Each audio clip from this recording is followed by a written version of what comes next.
నమస్తే, నేను మీ వాసా లక్ష్మణ. జూబ్లీహిల్స్ నియోజకవర్గంలో ఉప ఎన్నిక జరుగుతుంది.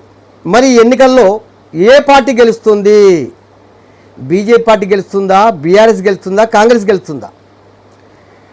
నా అంచనా ప్రకారం మాత్రము అక్కడ జూబ్లీహిల్స్లో బీజేపీ కిషన్ రెడ్డి తలుచుకుంటే బీఆర్ఎస్ పార్టీ సునాయాసంగా గెలుపొందుతుంది. అంటే బీజేపీ కిషన్ రెడ్డి బీఆర్ఎస్ పార్టీని గెలిపిస్తాడు.